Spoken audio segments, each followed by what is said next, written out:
성경에 보면 예수님의 대부분의 사역이 예루살렘 중심이 아니라 사실 복음서를 보면 거의 북쪽에 있는 갈릴리 지방에서 예수님의 거의 대부분의 사역이 이루어지는 것을 볼 수가 있습니다. 그런데 이 갈릴리 지방을 대표하는 마을이 세 개가 있는데 그게 바로 가버나움, 고라신, 벳세다라고 하는 마을입니다. 우선 가버나움은 예수님의 어떤 제2의 고향으로 불리는 곳이에요. 예수님의 갈릴리 사역의 본부가 어디였느냐? 바로 가버나움이었어요. 가버나움에는 베드로의 집이 있었고요. 거기서 베드로의 장부를 고치시기도 하시고요. 또 중풍병자가 친구 네 사람이 들고 온 이 중풍병자를 고친 곳도 가버나움이고요. 세리 마태를 부르신 것도 또 가버나움이기도 하고요. 그래서 이 마태복음 9장 1절을 보면 예수님이 가버나움을 뭐라고 부르시냐면 본 동네, 원래 내 동네다 이렇게 표현하실 정도로 이 가버나움은 주님의 사역에 있어서 굉장히 중요한 위치를 차지하는 것이 바로 가버나움입니다. 또 베세다는 어느 곳이냐면 베드로의 고향, 안드레의 고향, 예수님의 제자 빌립의 고향이에요. 고향. 그래서 이 베세다라는 뜻 자체가 어부의 마을이라는 그런 뜻을 가지고 있습니다. 그래서 이 베세다는 북쪽에 헬몬산이 있거든요. 헬몬산에서 아주 깨끗한 물이 갈릴리로 막 흘러 들어와요. 근데 흘러 들어올 때 갈릴리의 그 입구 초입에 있었던 마을이 베세다예요. 따라서 이 베세다는 땅이 풍부하고요. 농사를 짓고 뿐만 아니라 깨끗한 물이 흘러 들어가기 때문에 아주 고기잡이하기 좋은 땅. 그래서 베세다는 이름 자체가 어부의 마을이다라는 뜻을 가지고 있습니다. 그리고 세 번째로 고라시는 땅이 아주 비옥했어요. 농사를 많이 지었어요. 그래서 산상수훈에 보면 예수님이 이제 그 씨 뿌리는 비유를 하시거든요. 또 그 마태복음 13장에 보더라도 씨 뿌리는 비유가 또 나와요. 그래서 한마디로 이 예수님이 고라신에서 농부들이 농사 짓는 것을 보시고 이 마태복음 13장에 씨 뿌리는 비유 이걸 하셨다. 신학자들은 그렇게 이야기를 합니다. 분명한 것은 가버나움, 베세다, 고라신은 예수님의 갈릴리 사역에 아주 주요한 도시였고 거기서 하나님의 말씀을 선포하시고 많은 기적을 행하셨던 곳이기도 했습니다. 그런데 주님이 저주를 내리십니다. 가버나움아 고라시나 베세데야 하면서 저주를 내리세요. 왜냐? 주님이 가장 많이 머무셨고 주님이 가장 많은 가르침과 기적을 행하셨음에도 불구하고 이 마을들이 회개하고 돌아오지 않았기 때문입니다. 왜 그랬을까? 23절에 보면 가버나움아 내가 하늘에까지 높아지겠느냐라고 했습니다. 한마디로 가버나움과 이 도시들이 엄청 교만했기 때문이에요.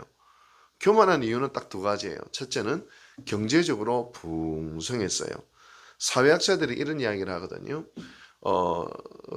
우리나라가 이게 보통 1인당 GNP 1만 불이 넘어가는 순간 종교를 믿는 숫자가 가장 많이 떨어진대요. 이번에 제가 충격적인 자료를 봤어요.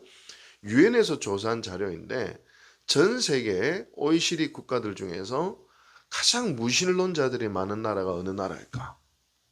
어느 나라겠어요? 가장 무신론자가 많은 나라, 신이 없다라고 생각하는 사람들이 가장 많은 나라가 어느 나라일까?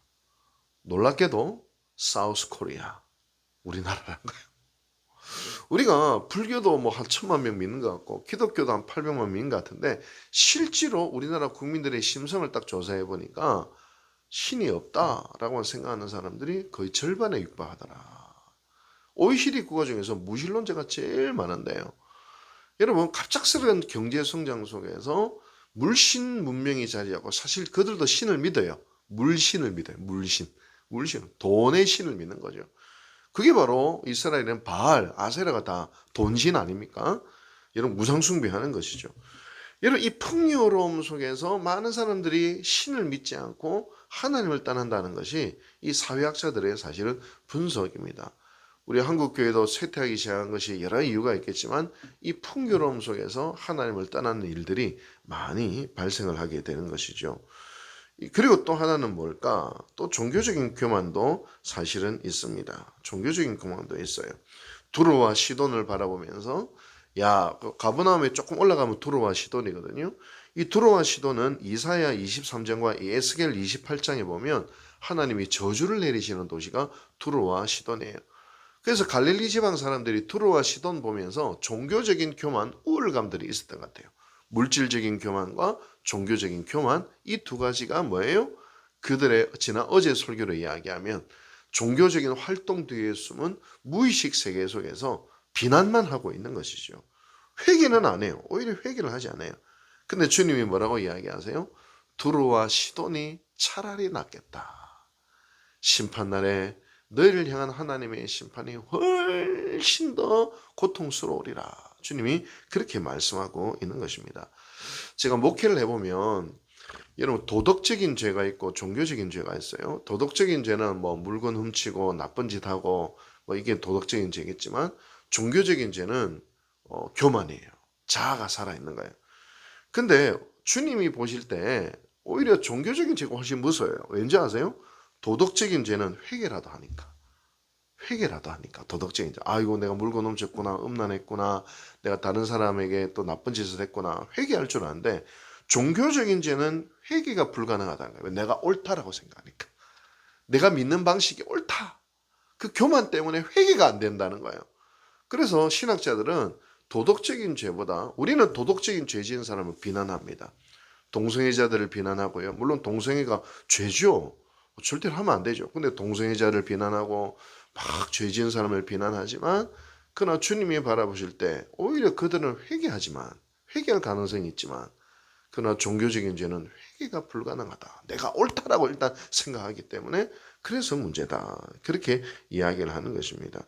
그래서 예수님은 너희들이 손가락질하는 도덕적인 죄를 지은 투로와 시돈이 차라리 갈릴리 새 마을보다 낫겠도다. 그들은 회개라도 하니까 돌이키기라도 하니까 주님은 말씀하시는 것이죠. 근데 주님이 말씀하십니다. 이제는 회개해라는 거예요. 한마디로. 이제 회개해라. 근데 가버나움, 고라신, 베세다가 회개를 했을까요? 회개를 했을까요? 제가 몇 년 전에 성지순례 가니까요. 가버나움, 고라신, 베세다. 야, 완전히 삭막해요. 폐허가 돼 있어. 그나마 가버나움은 좀 성지순례객들 때문에 뭘 좀 살려놨는데 베세다를 가보니까요. 완전 돌무더기밖에 없어요. 고라신을 가니까 이 고라신이 어딘지도 모르겠어. 그 번성하고 화려했던 것이 역사 속에서 전부 다 황폐하게 되어 있는 그 모습들을 저는 바라보게 되었습니다. 여러분, 제가 이제 그 책을 읽다가 어떤 걸 봤냐면 1907년도에 우리나라에 평양 대부운동이 일어나지 않았습니까? 그때 길선주 목사님이 자기가 이제 친구의 유산을 가로챈 것들을 정직하게 고백을 했습니다. 정직하게 고백함으로 말미암아 거기서 엄청난 회개 운동이 확 일어났어요. 근데 우리나라에서는 정직하게 고백하면 될까요? 안 될까요? 정직하게 고백하면은 매장시켜 버립니다. 그렇기 때문에 우리나라는 회개가 일어날 수가 없는 한국교회예요. 지금은 사실은 회개하는 사람도 없고 회개한 사람들을 오히려 돌팔매질하는 게 우리나라 분위기 때문에 한국교회 분위기이기 때문에 절대로 회개가 불가능한 상황이에요. 이게 가슴 아픈 현실이에요. 사실 여러분 한국교회가 지금 그런 병든 상태가 사실 되어버린 것이죠.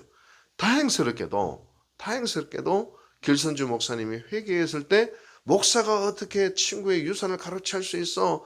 저 나중 또 다른 것도 문제가 있는 거 아니야? 공격한 게 아니라 그 순간 성령께서 각 사람의 마음속에 회개형을 불어주셔서 엄청난 회개가 평양 가운데 불어오고 통곡이 되고 거기서 한국교회 대부흥이 일어났던 것이 1907년도에 평양 대부흥 운동이었어요.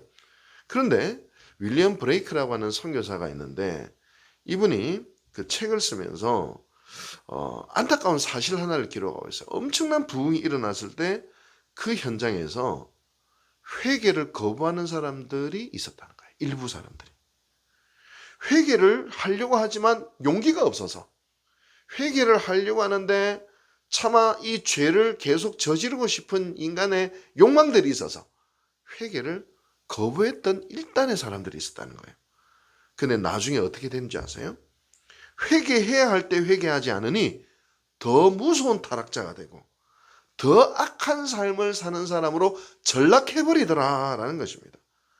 회개하도록 하나님이 초청하는 순간에 회개하지 않으니, 회개할 기가 막힌 기회가 되었음에도 불구하고 회개하지 않으니 아예 회개물이 확 닫혀버리고 더 그들은 악하고 문제 많은 세상으로 전락하게 됐다는 겁니다. 지금 우리 주님이 우리 한국교회를 향하여 또 우리 이를 향하여 돌이키라, 회개하라 말씀하고 계시는데 과연 우리에게는 회개할 능력이 있을까? 한국교회는 그런 생각을 해보게 됩니다. 주님은 지금 가버나움과 고라신과 베세다에게 돌아오라, 돌이키라 이렇게 이야기합니다. 지금 돌이켜야 된다. 지금 돌이키지 않았던 가버나움과 고라신과 베세다는 결국 역사 속에서 잿더미가 되고 돌무더기며 남은 폐허가 되는 도시로 남게 되었다는 것입니다. 여러분, 마귀의 전략은 늘 있어요. 마귀의 단어가 있어요. 나중에 언젠가는 회개하겠지. 나중에는 내가 변화되겠지. 아니라는 거예요. 성령의 언어는 지금 여기서입니다. 지금 여기서 은혜 받고, 지금 여기서 하나님 만나고, 지금 여기서 헌신하고 결단하자는 겁니다. 오늘 이 설교를 들으시는 모든 분들이 바로 지금 여기서 하나님 나에게 은혜 주세요.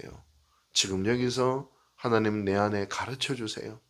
지금 여기서 내 안에 있는 이 부분들을 하나님 앞에 회개하고 변화되길 원합니다.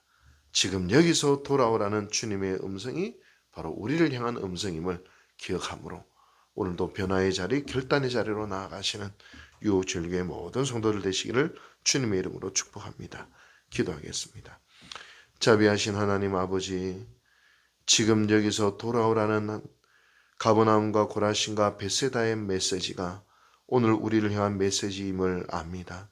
하나님, 오늘 우리가 돌이켜야 될 부분들을 돌이키게 하시고 회개할 될 부분들을 회개하게 하시고 나중에 언젠가가 아니라 바로 지금 여기서 은혜 받고 지금 여기서 결단하고 지금 여기서 기도하고 지금 여기서 성경 읽고 지금 여기서 사랑하고 지금 여기서 헌신할 수 있는 저희들 되게 도와주옵소서.